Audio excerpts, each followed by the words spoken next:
కర్నూలు జిల్లా ఎమ్మిగనూరు పట్టణంలోని ప్రభుత్వ జూనియర్ మరియు బాలికల జూనియర్ కళాశాల ఆవరణంలో తల్లిదండ్రులు ఉపాధ్యాయుల ఆత్మీయ సమావేశ కార్యక్రమాన్ని ఘనంగా నిర్వహించారు. ఈ కార్యక్రమానికి ముఖ్య అతిథిగా డాక్టర్ ఆల్ఫ్రెడ్ రాజు హాజరయ్యారు. ఈ సందర్భంగా కళాశాల ప్రిన్సిపల్ మరియు ఉపాధ్యాయ బృందం ఆయన సాదరంగా ఆహ్వానించారు. అనంతరం డాక్టర్ ఆల్ఫ్రెడ్ రాజు తన సొంత ఖర్చులతో కళాశాల విద్యార్థుల కోసం నిర్మించిన నూతన కళావేదికను ప్రారంభించారు. అనంతరం ఆయన మాట్లాడారు. ఇదే కళాశాలలో తాను విద్యను అభ్యసించానని, పూర్వ విద్యార్థిగా వేదికను నిర్మించి కళాశాలకు అందించడం తనకెంతో ఆనందంగా ఉందన్నారు. ఎన్నో ఏళ్లుగా కళాశాలకు ఏదైనా చేయాలన్న కోరిక నేటితో నెరవేరిందన్నారు. విద్యారంగానికి విద్యార్థుల సౌకర్యార్థం భవిష్యత్తులోనూ కళాశాలకు ఏ అవసరం వచ్చినా తన వంతు సహకారం అందించడానికి తాను సిద్ధంగా ఉన్నానని హామీ ఇచ్చారు. తనను గుర్తించి ఆహ్వానించిన ప్రిన్సిపల్ కు అలాగే స్టాఫ్ కు ఆయన ప్రత్యేక కృతజ్ఞతలు తెలియజేశారు. ఈ కార్యక్రమంలో కళాశాల అధ్యాపకులు, విద్యార్థులు, వారి తల్లిదండ్రులు పెద్ద సంఖ్యలో పాల్గొన్నారు. అదే రీతిగా స్కూల్స్ కి కావాల్సినటువంటి ప్రతి సహకారాలను కూడా సార్ అంటున్నాడు. రికార్డ్స్ కూడా ఇస్తున్నారంటే, రికార్డ్ మెటీరియల్ కూడా ఇస్తున్నారంటే చాలా నీటు. మనం సపరేట్ మళ్ళీ నీట్ కోసమని ఈ కొన్ని కాలేజీలు ఉన్నాయి. డబ్బుకు అప్పుడు డబ్బు తప్ప వేరేది లేని కాలేజీలో చదువుకోవాలంటే 3.5 లక్షలు, 4.5 లక్షలు, 5 లక్షలు ఖర్చు పెట్టుకొని ఆ నీట్ పాస్ కావాలి. లాంగ్ టర్మ్ కోచింగ్ అంట, ఏమైనా కోళ్ల ఫార్మ్లో కోళ్లు పెట్టినట్లు పెట్టి చదివించే అటువంటి కాలేజీల మధ్యలో ఈరోజు ప్రభుత్వం కూడా నీట్కు ఉపయోగపడేలాంటి బుక్స్ కూడా మీ దగ్గరికి తెస్తున్నారంటే మీరు ఇంకా సక్సెస్ కాలేకపోతున్నారంటే అది మీ దురదృష్టం. అది కాకుండా ఈరోజు విద్యార్థులు తక్కువ ఉన్నారంటే దానికి లెక్చరర్ ఎక్కడ తప్పేం కనపట్లేదు, కానీ మీదే తప్పు. మీతో పాటు మీతో తిరిగే స్నేహితులు రాకపోతున్నారంటే అది మీ తప్పు అవుతుంది తప్ప గురువులది మాత్రం కాదు. నా జీవితంలో నేను 1వ తరగతి నుంచి పరిచయం చేసుకున్న ఫ్రెండ్ ఈ రోజు వరకు ఎవరు తప్పిపోలే.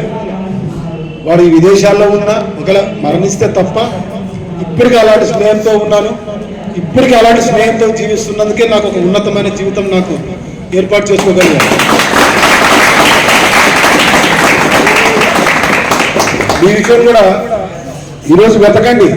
ఎవరెవరు మీకు కాలేజీలో రాలేదు వాళ్ళు బలవంతంగా పట్టుకోవండి. వాడికి ఏమైనా ఆర్థిక ఇబ్బంది ఉంటే కూడా 5-6 మంది కలిసి ఆర్థికంగా వాళ్ళని ప్రోత్సహించే ప్రయత్నం చేయండి.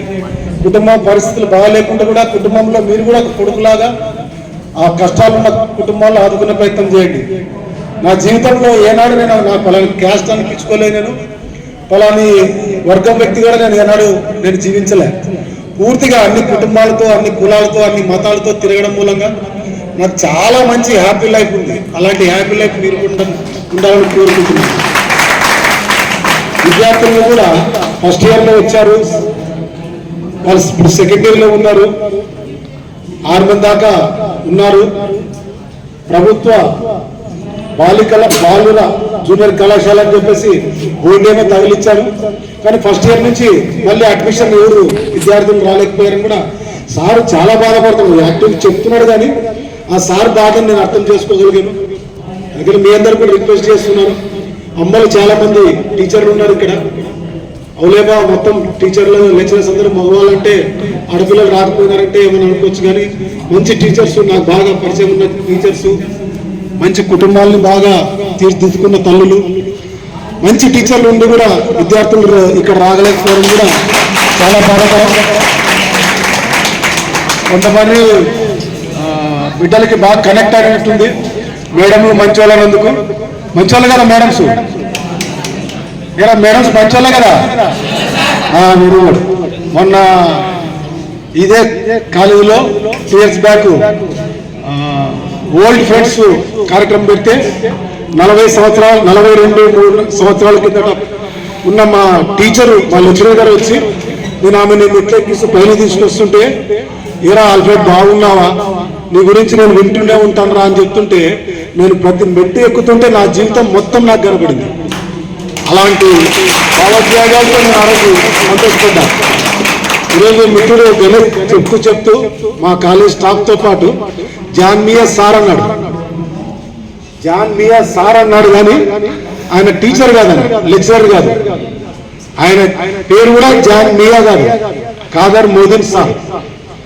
గణేష్ సార్కి అది తెలిసో తెలియదు కానీ ఇప్పుడు కూడా అడిగితే కూడా ఆయన పేరు జాన్ మియా సార్ అంటారు. ఆయన జాయిన్ అంటే జాయిన్ చేసుకుంటే మియా, అర్థమైందా? జాయిన్ చేసుకుంటే మియా, అందుకని జాన్ మియా సార్ అన్నారు. అంటే అంత కలిసిపోయేటువంటి క్లర్క్ కూడా మా కాలేజీలో ఉండేవాడు. నేను కాలేజీలో ఒక ప్రోగ్రాంలో మీరు ఇంతవరకు ఒక లెక్చరర్ పేరును ఒక గురువు పేరు మీరు జాన్మియా అనుకుంటుంటారు, కానీ అసలు పేరు ఆయన చెప్తానని చెప్పేసి 3 రోజుల తర్వాత కాలేజీ పేరు చెప్తే అందరూ ఆశ్చర్యపోయారు. ఆయన పేరు కాదర్ మోదీ సార్ అని. అంటే అంత అటాచ్మెంట్ అయినటువంటి